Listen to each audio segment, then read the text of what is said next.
Shalom peuple de Dieu. Partager la révélation du 17 février 2018. Nous étions ce soir-là au cours d'une veillée de prière. C'était la veillée de prière des pasteurs et j'ai voulu prendre part à cette veillée de prière-là. Et c'est alors que lorsque nous avons commencé à adorer pour entrer en prière, l'ange de lumière s'est déguisé et il est venu nous rendre visite. Il s'est fait passer pour le Seigneur Jésus. Et c'est alors que je l'ai vu se tenir sur une grande montagne et il portait une robe blanche.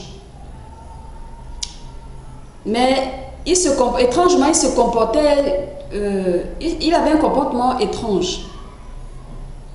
Et c'est alors que je l'ai vu avec une petite bouteille comme ça, et il a ouvert, il s'est mis à boire le contenu de cette bouteille-là. Et alors je lui ai dit, montre-moi tes mains. Parce que je ne voyais aucun signe sur ses mains. Je lui ai dit alors de me montrer ses mains. Lorsqu'il me les a montrées, j'ai vu que ses mains n'avaient rien, n'étaient pas marquées, n'avaient rien du tout. Et c'est là que je lui ai dit, tu n'es pas le Seigneur Jésus-Christ. Il m'a dit non. Et c'est comme ça qu'il était sur le point de m'attaquer. Lorsqu'il voulait m'attaquer, le Seigneur est arrivé. Le Seigneur Jésus-Christ de Nazareth lui-même est arrivé. Et c'est alors que le Seigneur m'a dit qu'il s'est servi de Satan pour m'éprouver, pour voir si j'allais me laisser séduire par lui. Et même Satan lui-même ne savait même pas que le Seigneur s'était servi de lui. Après cela, j'ai vu des anges très grands de taille, avec de grandes ailes, dans la salle dans laquelle j'étais en train de prier. Ils marchaient doucement de long en large et ils nous observaient. Et leur visage était radieux, le Seigneur était content. Il s'est d'abord assis à un moment donné sur une chaise en or. Pendant qu'il nous observait, nous étions toujours en train de prier, il nous observait. Et sur cette chaise en or, là, il y avait sur les bords de cette chaise des pierres précieuses scrutées. C'était vraiment magnifique. C'était comme un trône en fait. Et il nous regardait sans rien dire, il ne faisait rien aussi, il est resté assis pendant quelques temps. Ensuite, il s'est levé et il m'a dit de le suivre. Lorsque je l'ai suivi, nous sommes arrivés. Ensuite, je lui demande, je lui dis, il m'a dit, c'est par amour pour mes enfants que je supporte ces marques-là jusqu'à aujourd'hui. Ensuite, je lui ai demandé, Seigneur, qu'est-ce qui arrive aux chrétiens qui respectent le calendrier catholique romain? Il m'a répondu que depuis que Satan a inspiré son agent empereur, Constantin, à changer son calendrier d'origine, qu'il l'a imposé aux chrétiens, tous ceux qui respectent ce calendrier catholique romain tombent chaque jour en enfer. Rares sont ceux qui respectaient ce calendrier qui sont sauvés. Et ils sont nombreux que j'ai sauvés comme au travers le feu à cause du non-respect de mon calendrier. C'est une de mes lois perpétuelles. Certains qui respectaient ce calendrier, qui étaient dans l'ignorance, je les ai sauvés par grâce parce qu'ils marchaient dans la crainte de mon nom et dans l'obéissance à ma parole. Ils sont sauvés certes, mais de justesse. Mais beaucoup plus nombreux sont ceux qui atterrissent encore aujourd'hui à cause du non-respect de mon calendrier en enfer. Au lieu de respecter mes sabbats et les fêtes que j'ai instaurées en mon honneur, vous respectez un calendrier étranger. Pendant que je vous attends dans mes maisons de prière le sabbat, vous êtes occupés à vos multiples fonctions. Où pensez-vous aller le jour de votre mort sur terre? Vous êtes à cet effet considérés comme des enfants rebelles. Je vous le déconseille car je ne fais pas la même grâce à tout le monde. Je prive certains de ma grâce de peur qu'ils la foulent aux pieds. Et c'est alors que je lui dis de me montrer une des conséquences du non-respect du calendrier. Donc, s'il existait des personnes qui tombaient, puisqu'il m'avait parlé des personnes qui tombent en enfer, je lui ai dit, Seigneur, montre-moi quelqu'un qui a atterri en enfer à cause du non-respect du calendrier. Non pas que je doute de toi, mais à cause des hommes qui sont sur terre. C'est alors qu'il m'a répondu, je sais, suis-moi. Je l'ai suivi. Nous avons donc emprunté un chemin très sombre. Et ce n'était pas long, la marche n'était pas longue. Nous sommes très vite arrivés. Et c'est alors qu'il m'a couverte par sa lumière. Et la zone dans laquelle nous nous sommes trouvés était vraiment bondée de gens superposés, des âmes en fait qui étaient superposées et entassées. Il y a un homme en particulier qui a attiré mon attention. La seule lumière qui permettait de voir dans ce lieu, c'est la lumière qui émanait du Seigneur Jésus. Et cet homme a crié, il m'a appelé, jeune femme. J'étais pasteur d'une église. J'étais pasteur d'une église presbytérienne. Le nom de l'église, c'est la gloire des ressuscités. J'avais entendu parler du sabbat, des fêtes de l'Éternel. Mais je disais que c'est du passé, que Jésus avait aboli cela à la croix. Je prêchais cela aux membres de l'église dont j'avais la charge.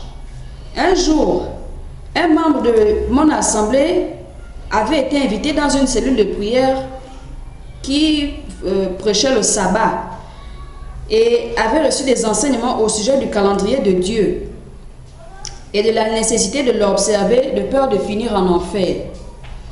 De retour dans mon assemblée, il est venu me voir et il m'a fait part des enseignements qu'il avait reçus là-bas. Mais j'avais démenti cela aux frères qui étaient restés perplexes. Ce jeune était scandalisé au point où il se refroidissait progressivement jusqu'à ce qu'il avait quitté définitivement mon assemblée.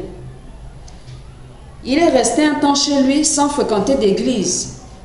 Puis un jour, il a fini par recommencer à fréquenter la cellule dans laquelle il avait été enseigné au sujet du sabbat et du calendrier de Dieu.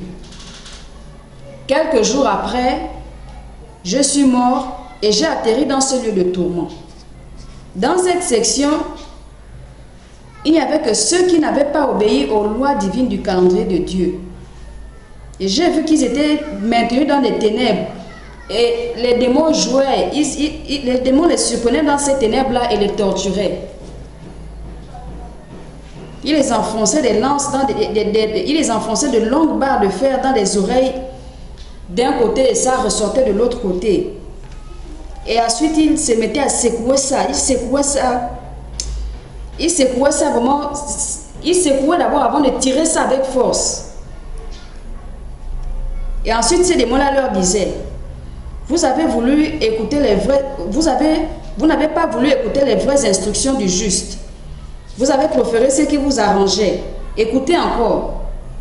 Et les démons ils leur perçaient aussi les cœurs avec des lances.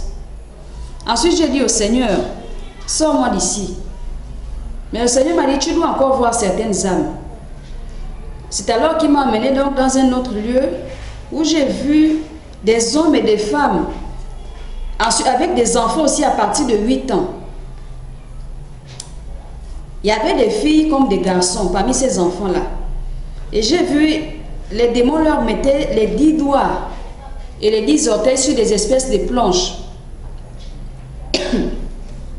Ils leur mettaient ça sur des espèces de planches et ils lâchaient ça très finement. Ils lâchaient ça très finement et ces âmes-là criaient sans cesse. Ils étaient en train de supplier les démons de leur accorder au moins un moment de répit. Mais les démons-là refusaient. Ils continuaient toujours dans ce qu'ils étaient en train de faire. Et ces démons-là avaient des longs nez et ils avaient aussi de longs doigts. Ils étaient déformés, ils étaient de couleur verte. Et ils continuaient, ils disaient aux âmes qu'ils torturaient, le juste vous a créé à son image. Vous êtes assez beau comme lui. Mais vous voulez tout changer. Où pensiez-vous aller avec nos vernis? Nous allons vous torturer ainsi pour vous montrer que vous n'auriez pas dû jouer avec vos doigts et vos orteils. Vous ne saviez pas que c'est avec le sang des âmes comme vous que vous étiez sur terre. Quand vous étiez sur terre, que nous faisions ces vernis. Et le Seigneur a permis à une femme de me parler. Elle m'a dit qu'elle avait un salon de coiffure haut de gamme. Elle ne partait pas à l'église. Mais il y avait des chrétiens qui venaient souvent l'évangéliser. Ils lui disaient même de fermer son salon de coiffure. Mais elle trouvait qu'ils étaient sales, ils étaient trop simples et elle disait qu'ils étaient fous. C'était deux jeunes hommes. À part ça, elle était la maîtresse d'un homme riche. Elle avait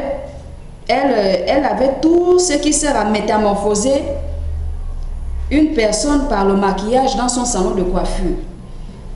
Elle avait beaucoup de clients. Et elle m'a dit qu'elle est morte en 2017. Elle était gabonaise et elle habitait la Sablière. Elle s'appelait Joris. C'est comme ça qu'elle m'a dit, va dire à toutes les coiffeuses que ce lieu est réel. Elle poursuit en disant que sa meilleure cliente était une certaine Tania. C'est dans le véhicule de cette femme qui s'appelle Tania qu'elle avait trouvé la mort dans un accident mortel. Elle n'avait que 25 ans lorsqu'elle est morte. Elle a dit qu'elle faisait aussi des pratiques occultes pour avoir la clientèle. Et c'est dans ces pratiques qu'on avait demandé de sacrifier sa seule fille unique de 5 ans. Et sa fille de 5 ans qu'elle avait sacrifiée, elle l'a retrouvée aussi en enfer. Ils sont torturés, on les coupe les doigts et les orteils ensemble et ça se reconstitue. C'est-à-dire qu'elle poursuit en disant que dans peu de temps, elle va être jetée dans un autre département. Elle fait la rotation de plusieurs départements là-bas en enfer. Et c'est alors que le Seigneur m'a dit, allons Jocelyne. Et j'ai vu une force qui a tiré cette femme-là avec violence et l'a balancée ailleurs dans le département des personnes qui portaient des bijoux sur terre. J'ai vu dans ce département des démons qui lançaient des lances au cou des âmes. Certains poignardaient le cou, donc ils poignardaient ça comme ça. Donc ils poignardaient le cou tout autour de ces âmes-là. Et il y avait du sang, ils avaient du sang, des âmes avaient du sang partout. En particulier, j'ai vu un homme et une femme. L'homme était bijoutier et la femme, elle commandait les bijoux pour les revendre dans son magasin. Elle avait un petit magasin qu'elle avait nommé Suzy. Et elle était nigériane. L'homme, lui, était béninois. L'homme m'a expliqué que c'est lui qui avait commencé le commerce des bijoux et aussi la fabrication des bijoux dans le Dahomey. Il avait pactisé avec le serpent pour qu'après sa mort, sa lignée continue à perpétuer cela. Et la femme, elle n'arrivait pas à parler. Et il a continué en disant que c'est cette femme qu'il avait présentée au féticheur qui l'avait introduit dans ces pratiques-là. Ensuite, les deux se sont tournés vers le Seigneur. Et ils imploraient sa grâce de revenir sur terre pour se repentir. Le Seigneur a tourné son dos et il leur a répondu que c'était trop tard. Et ils se sont mis à pleurer. Ils criaient.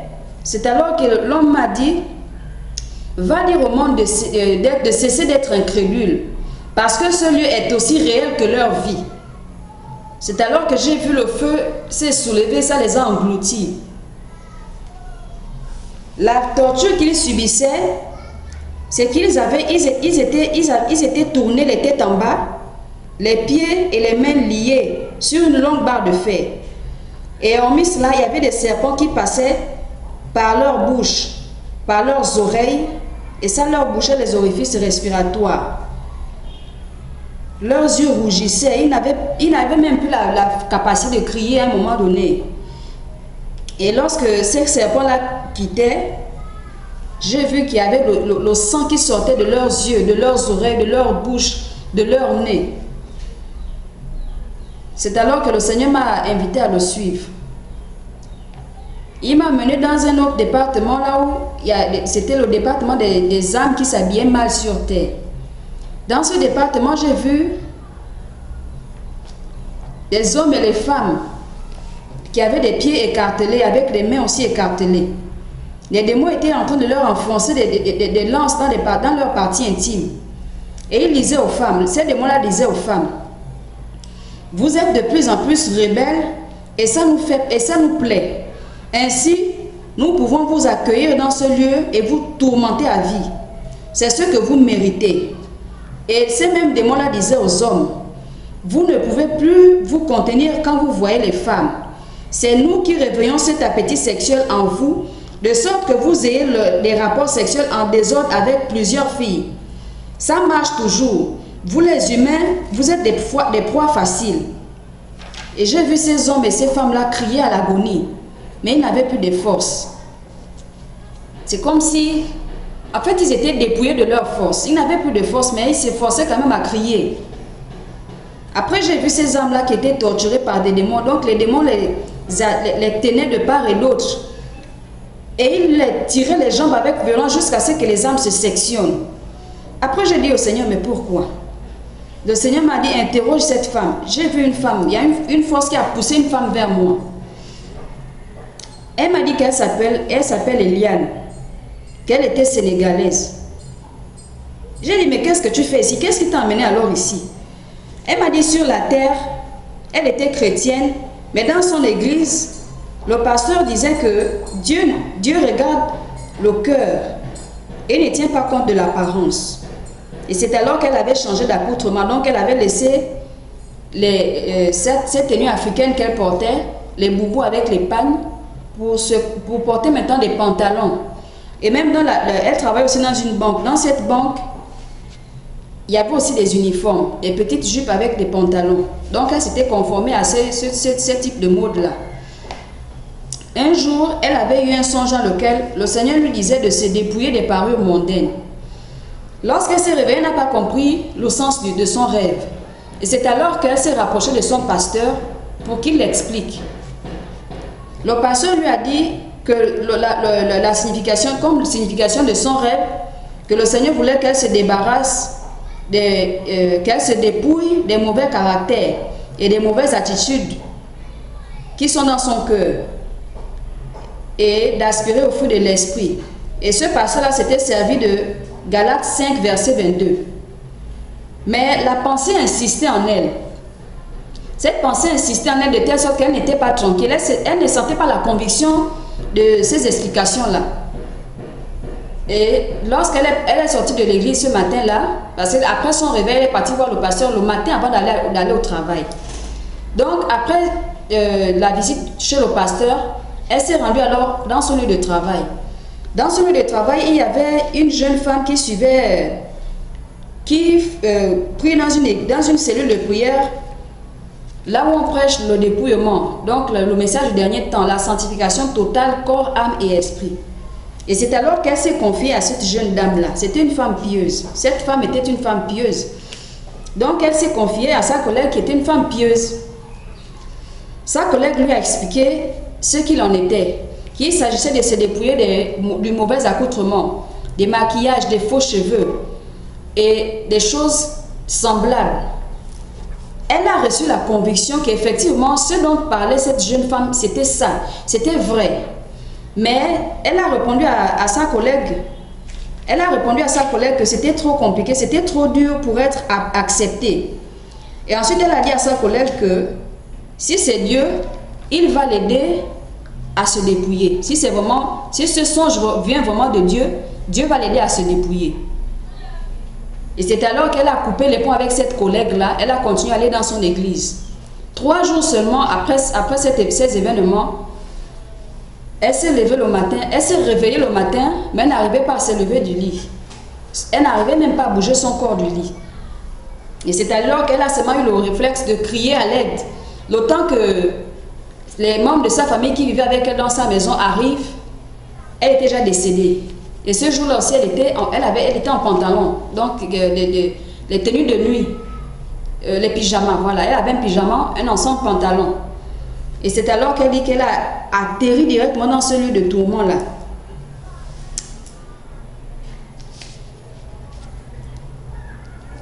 Donc, elle est tombée dans ce lieu de tourment. Ensuite, le Seigneur m'a dit, Jocelyne, je sais que cela te fait mal, mais pas autant que moi. Parce que j'étais vraiment perturbée, j'étais embêtée. Et c'est alors qu'il m'amène, il me fait sortir encore de ce département, il m'amène dans un autre département. Et il me dit, ici est la section des hommes et des femmes qui pensent que j'abaisserai mes standards. J'ai bien dit dans ma parole de ne rien enlever ni rien ajouter. Vois-tu ces âmes? J'ai instauré le mariage selon ma volonté. Votre adversaire, le diable, a suscité les hommes pour instituer son mariage, pour vous amener à mépriser le mariage selon moi. Et les humains ont choisi de légaliser le mariage que le diable a institué. Dis à mon peuple que quiconque veut voir ma face doit se plier à mes règles et observer ma parole avec soin. J'ai demandé au Seigneur, si je comprends bien, le mariage civil n'est pas de toi. Il m'a répondu non. Je vais te demander la même chose qu'à la sœur Victoire. Quand tu seras de retour au milieu de tes frères, si vous avez la bravoure pour me défier, cherchez dans vos Bibles de la Genèse à l'Apocalypse où j'ai dit dans ma parole de se marier avec des bagues. Moi, votre Dieu, je vous dis de ne pas utiliser des bijoux et je vais me contredire en vous disant d'utiliser des bagues. Pour qui me prenez-vous? Jusqu'à quand allez-vous m'irriter en face? Regarde là où cette rébellion vous emmène. Et c'est alors qu'il m'a montré une direction. J'ai regardé dans la direction dans laquelle le Seigneur me montrait. J'ai vu des démons ronds, gros et ronds à la dimension d'un cercle de 30 cm. Ils entraient avec violence dans les parties intimes des hommes et des femmes. Et ils avaient des piquants tout autour. Ils avaient des piquants comme des porcs qui piquent comme ça. J'ai dit au Seigneur, s'il te plaît, permets-moi de reconnaître quelqu'un. Il ne m'a rien dit. Et c'est alors qu'il y a un jeune homme qui a surgi des ténèbres au milieu de cette torture-là. Il portait encore son alliance au doigt. Le Seigneur m'a dit, regarde bien cet homme. Le reconnais-tu? Quand je le regardais, il était défiguré. Je ne le reconnaissais même pas. J'ai dit non, Seigneur. Et le Seigneur m'a dit, mais lui, il te reconnaît. Et c'est alors que l'homme a crié mon nom. Jocelyne, ne viens pas ici. Je croyais que la vie se limitait à être riche et à avoir de l'argent et un foyer stable. J'avais cru que j'étais mariée. Mais quand je suis tragiquement mort dans cet accident de circulation, j'ai atterri ici. Jocelyne, c'est moi. C'est moi. Tu me connais très bien. Et il m'a donné son prénom, c'était Gilbert. Effectivement, je connaissais bien cet homme-là. Et il poursuit en disant, tu connais ma famille. Oh, s'il te plaît, va leur dire que je leur envoie ce message. Celui de ne pas venir en enfer. Oh, comme je regrette. Personnellement, je n'ai pas reconnu Gilbert parce qu'il était vraiment défiguré. Et c'est comme ça qu'il a encore dit, je désire mourir, mais ici on ne meurt plus. Jour et nuit, c'est sur terre. Ici, nous sommes torturés sans cesse. Et il s'est tourné vers le Seigneur et lui a dit, oh, pitié Seigneur, je vivais dans le confort. J'avais mis ma confiance dans les biens matériels. J'avais négligé de payer la dot de ma femme parce qu'elle était allemande. Pourtant, j'aurais dû. Je me suis limité au mariage civil. Oh Seigneur! Et par-dessus tout, je faisais des mauvaises pratiques, ne sachant pas que je faisais beaucoup d'alliances avec des démons. Et ce sont ces mêmes démons qui me torturent ici. Oh Seigneur, pitié, pitié, sors-moi d'ici et je me repentirai pour te servir. Pour te servir toi, s'il te plaît. Quand je regardais le Seigneur pleurait. Il pleurait et il s'est tourné vers... Il a tourné Gilbert le dos en lui disant que c'était trop tard. Et c'est alors que le Seigneur m'a demandé de le suivre. Je l'ai suivi et il m'a dit, ça va pour aujourd'hui. Retournons à la cellule de prière. En chemin, il m'a dit, vois-tu, Jocelyne, je parle chaque jour depuis la création de l'homme. Depuis que l'homme a péché, Satan s'est levé depuis que j'ai créé l'homme et depuis que j'ai créé et formé l'homme.